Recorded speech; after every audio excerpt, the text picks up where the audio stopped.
Baik, Assalamualaikum warahmatullahi wabarakatuh. Kami dari kelompok 4 akan mempresentasikan hasil kerja dari kelompok kami mengenai struktur modal, konsep dasar, analisis faktor-faktor formulasi kebijakan struktur modal, dan teori-teori struktur modal. Next. Anggota kelompok kami beranggotakan 4 orang, ada Nuriyatul Mustafiah, Nidia Evania, Beka Natania, dan saya Rifki Indra Widianto. Kelompok kami akan membahas 5 konten. Yang pertama mengenai pengertian struktur modal, yang kedua ada konsep dasar struktur modal, dan yang ketiga ada faktor-faktor yang mempengaruhi struktur modal, yang keempat teori struktur modal, dan yang kelima penelitian struktur modal terdahulu. Materi berikutnya akan dipresentasikan oleh teman saya. Yang pertama adalah pengertian struktur modal. Adapun pengertian struktur modal menurut para ahli, yaitu yang pertama menurut Sartono pada tahun 2011, struktur modal merupakan perimbangan jumlah hutang jangka pendek yang bersifat permanen, hutang jangka panjang, saham preferen, dan saham biasa. Kemudian menurut Handono Mardianto pada tahun 2009, struktur modal didefinisikan sebagai komposisi dan proporsi utang jangka panjang dan ekuitas bisa berupa saham preferen dan saham biasa yang ditetapkan perusahaan. Kemudian menurut Frank J. Fabozzi dan Pamela Peterson pada tahun 2000, capital structure is the combination of debt and equity used to finance a firm project. The capital structure of a firm is some mix of debt, internally generated equity, and new equity. Atau diterjemahkan, struktur modal adalah kombinasi hutang dan ekuitas yang digunakan untuk membiayai proyek perusahaan. Struktur modal ini merupakan campuran dari hutang dan ekuitas yang dihasilkan secara internal dan ekuitas baru. Maka dapat kita simpulkan bahwa struktur modal ini adalah pembelanjaan permanen yang mencerminkan perimbangan antara total utang dengan modal sendiri. Selanjutnya akan dijelaskan oleh rekan saya. Baik, selanjutnya kita akan membahas mengenai konsep dasar dari struktur modal itu sendiri. Jadi, struktur modal memiliki hubungan erat dengan sumber dana. Hal ini disebabkan struktur modal berkaitan dengan sumber dana baik yang berasal dari dalam maupun dari luar perusahaan. Nah, dari dalam itu atau internal berasal dari dana yang terkumpul dari laba yang ditahan yang berasal dari kegiatan perusahaan. Sedangkan eksternal itu berasal dari pemilik yang merupakan komponen modal sendiri dan dana yang berasal dari para kreditur yang merupakan modal pinjaman atau utang. Nah, alasan ini karena struktur modal itu merupakan komposisi utang dan ekuitas. Nah, dalam implementasi kebijakan struktur modal terdapat langkah-langkah sebagai berikut. Yang pertama adalah melakukan penentuan struktur modal yang diambil oleh pihak manajemen dalam rangka memperoleh sumber dana sehingga dapat digunakan untuk aktivitas operasional perusahaan. Selanjutnya, setelah struktur modal itu ditentukan, maka perusahaan selanjutnya akan menggunakan dana yang diperoleh tersebut untuk operasional perusahaan. Dan yang terakhir itu, aktivitas operasional perusahaan itu dapat dikatakan menguntungkan jika return yang diperoleh dari hasil operasional tersebut lebih besar daripada biaya modal atau cost of capital, di mana biaya modal ini merupakan rata-rata tertimbang dari biaya pendanaan atau cost of funds, yang terdiri dari biaya atau bunga pinjaman dan biaya modal sendiri.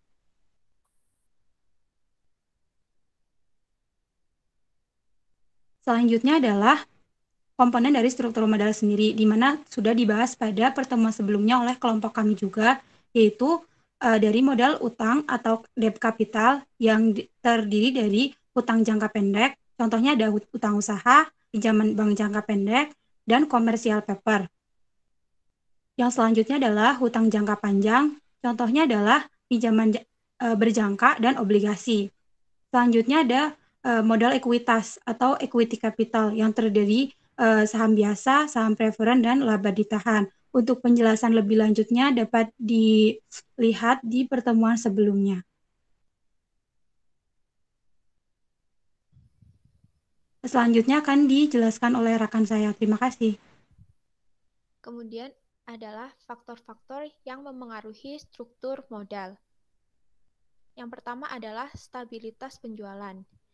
Yakni jika penjualan relatif stabil, maka perusahaan akan dapat menjamin utang yang lebih besar, sehingga stabilitas penjualan akan berpengaruh positif terhadap rasio utang.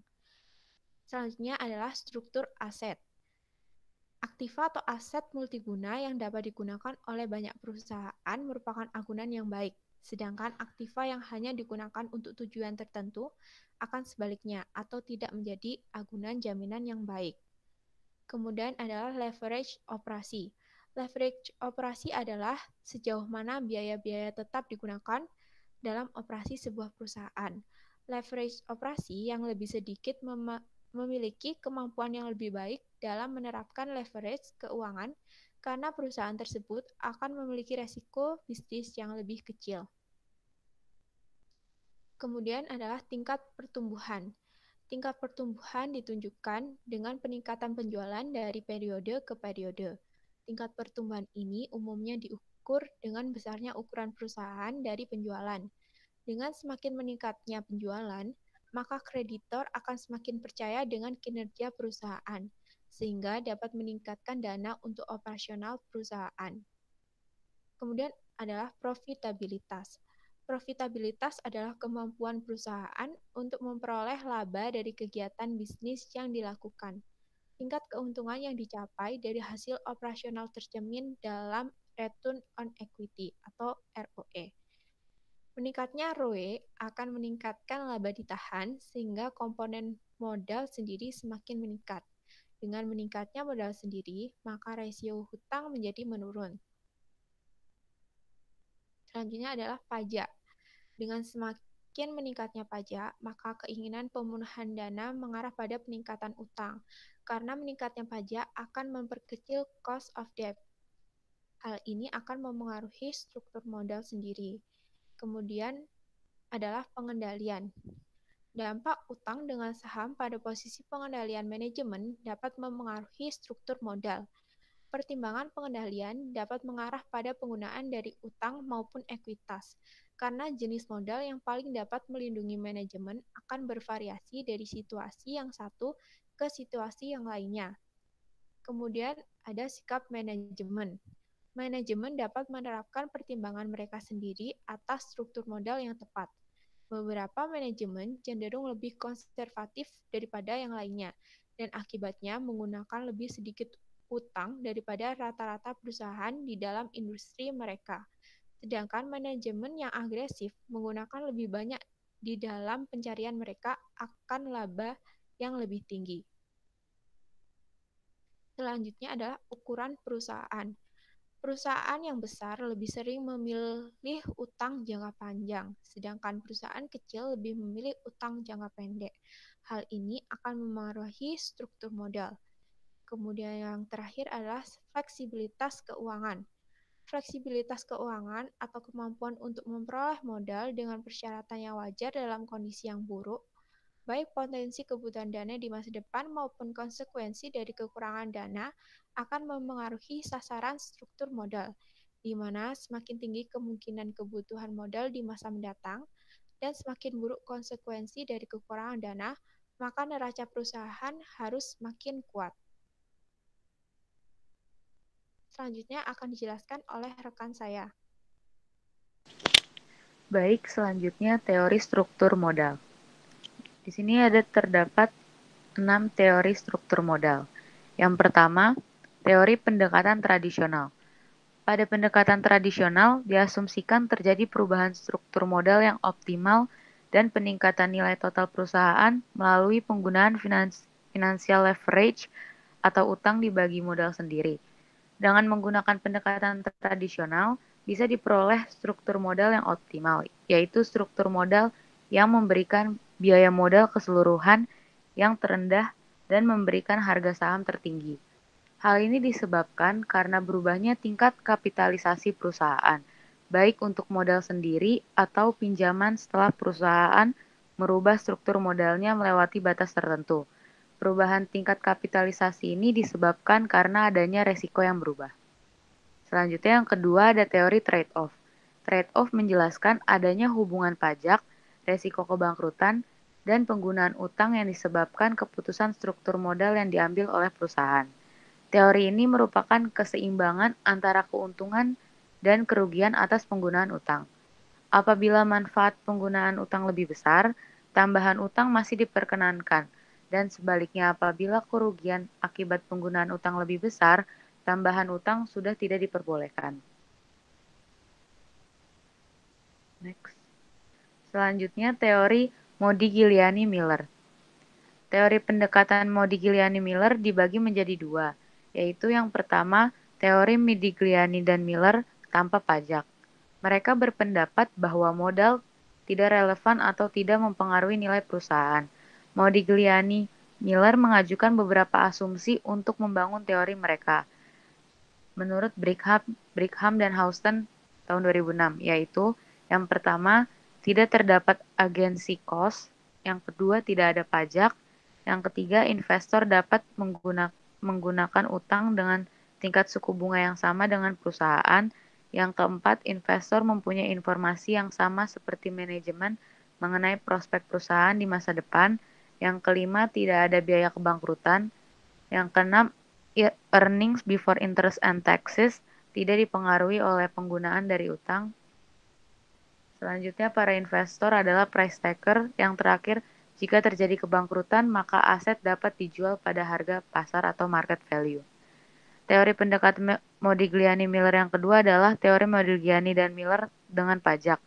Teori Modigliani-Miller tanpa pajak dianggap tidak realistis, dan kemudian Modigliani-Miller memasukkan faktor pajak ke dalam teorinya. Pajak dibayarkan kepada pemerintah yang berarti merupakan aliran kas keluar. Utang dapat digunakan untuk menghemat pajak, karena bunga dapat dipakai sebagai pengurang pajak. Next. Selanjutnya, teori pecking order. Teori ini diperkenalkan pertama kali oleh Donaldson pada tahun 1961, sedangkan penamaan pecking order teori dilakukan oleh Myers pada tahun 1984. Teori ini menyatakan bahwa perusahaan menyukai internal financing atau pendanaan dari hasil operasi perusahaan yang berwujud laba ditahan. Apabila pendanaan dari luar atau external financing diperlukan, maka perusahaan akan menerbitkan sekuritas yang paling aman terlebih dahulu, yaitu dimulai dengan penerbitan obligasi, kemudian diikuti oleh sekuritas yang berkarakteristik opsi, baru akhirnya apabila belum mencukupi, saham baru diterbitkan. Yang kelima ada teori keagenan. Teori ini dikemukakan oleh Michael C. Jensen dan William H. Macking pada tahun 1976. Menurut pendekatan ini, struktur modal disusun untuk mengurangi konflik antar berbagai kelompok kepentingan. Konflik antara pemegang saham dengan manajer adalah konsep free cash flow. Ada kecenderungan manajer ingin menahan sumber daya sehingga mempunyai kontrol atas sumber daya tersebut. Pihak manajemen dapat dianggap sebagai agen dari para pemilik perusahaan, yaitu para pemegang saham. Para pemegang saham ini dengan harapan bahwa agen akan bertindak demi kepentingan para pemegang saham, akan mendelegasikan otoritas pengambilan keputusan ke pihak manajemen. Agar pihak manajemen dapat membuat keputusan yang optimal atas nama para pemegang saham, merupakan hal yang penting agar pihak manajemen tidak hanya mendapat insentif yang tepat seperti gaji, bonus, opsi saham, dan kompensasi, tetapi mereka akan diawasi juga. Pengawasan dapat dilakukan melalui berbagai metode seperti pengikatan agen, audit laporan keuangan, dan secara eksplisit membatasi keputusan pihak manajemen. Next. Yang terakhir ada teori asimetri informasi dan signaling. Teori ini mengatakan bahwa dalam pihak-pihak yang berkaitan dengan perusahaan tidak mempunyai informasi yang sama mengenai prospek dan resiko perusahaan. pihak tertentu mempunyai informasi yang lebih dari pihak lainnya. Teori ini terdiri dari, yang pertama ada teori informasi asimetris. Menurut teori ini ada asimetri informasi antara manajer dengan pihak luar. Manajer mempunyai informasi yang lebih lengkap mengenai kondisi perusahaan dibandingkan dengan pihak luar. Informasi asimetri ini terjadi karena pihak manajemen mempunyai informasi yang lebih banyak daripada para pemodal. Dengan demikian, pihak manajemen mungkin berpikir bahwa harga saham saat ini sedang overvalue atau terlalu mahal. Kalau hal ini yang diperkirakan terjadi, maka manajemen tentu akan berpikir untuk lebih baik menawarkan saham baru, sehingga dapat dijual dengan harga yang lebih mahal dengan yang seharusnya.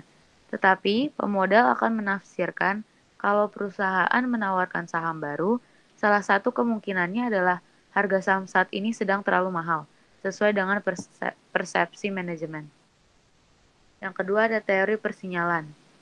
Menurut Brigham dan Houston, 2006 merupakan suatu tindakan yang diambil manajemen perusahaan yang memberi petunjuk bagi investor tentang bagaimana manajemen memandang prospek perusahaan.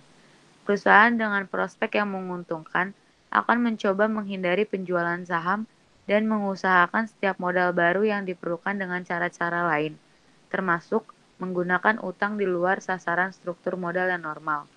Perusahaan yang kurang menguntungkan akan cenderung untuk menjual sahamnya, yang artinya menarik investor-investor baru untuk berbagi kerugian yang mereka alami.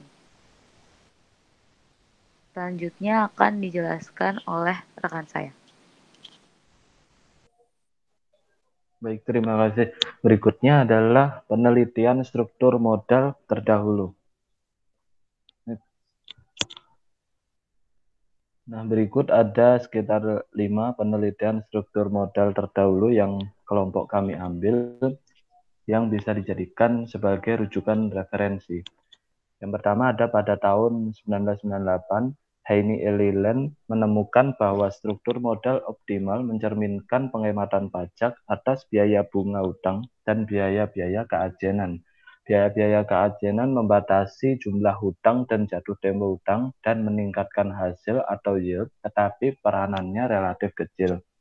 Yang kedua, pada tahun 1999, Laxmi Shyam, Sanders, dan Stewart G. Myers mengemukakan bahwa model dasar pecking order yang memprediksi defisit keuangan internal mendorong hutang mampu menjelaskan dengan lebih baik daripada model static trade-off yang memprediksikan bahwa tiap perusahaan melakukan penyesuaian secara bertahap untuk mencapai debt ratio optimal.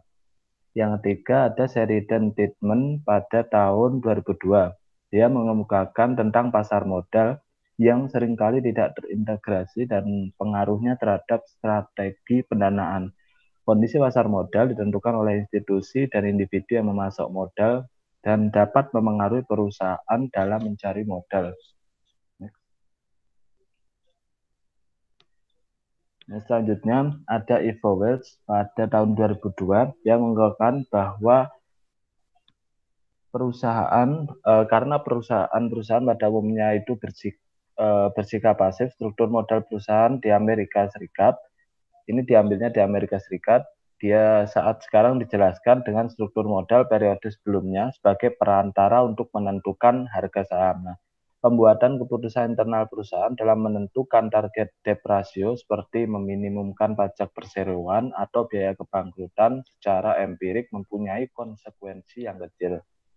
Dan terakhir ada pada tahun 2003, Murray J. Frank dan Bedan Casual menemukan adanya 39 faktor penting dalam pembuatan keputusan penggunaan hutang untuk perusahaan-perusahaan publik di Amerika Serikat. Temuan tersebut konsisten dengan pajak dan biaya kebangkrutan dalam teori trade-off. Faktor-faktor yang paling reliable adalah median dari hutang atau leverage industri, resiko kebangkrutan yang pernah diukur oleh Z-score dari Edward Altman, besaran perusahaan yang diukur dengan log penjualan, pembayaran dividen, aktiva tidak berwujud, dan market to book ratio, serta agunan.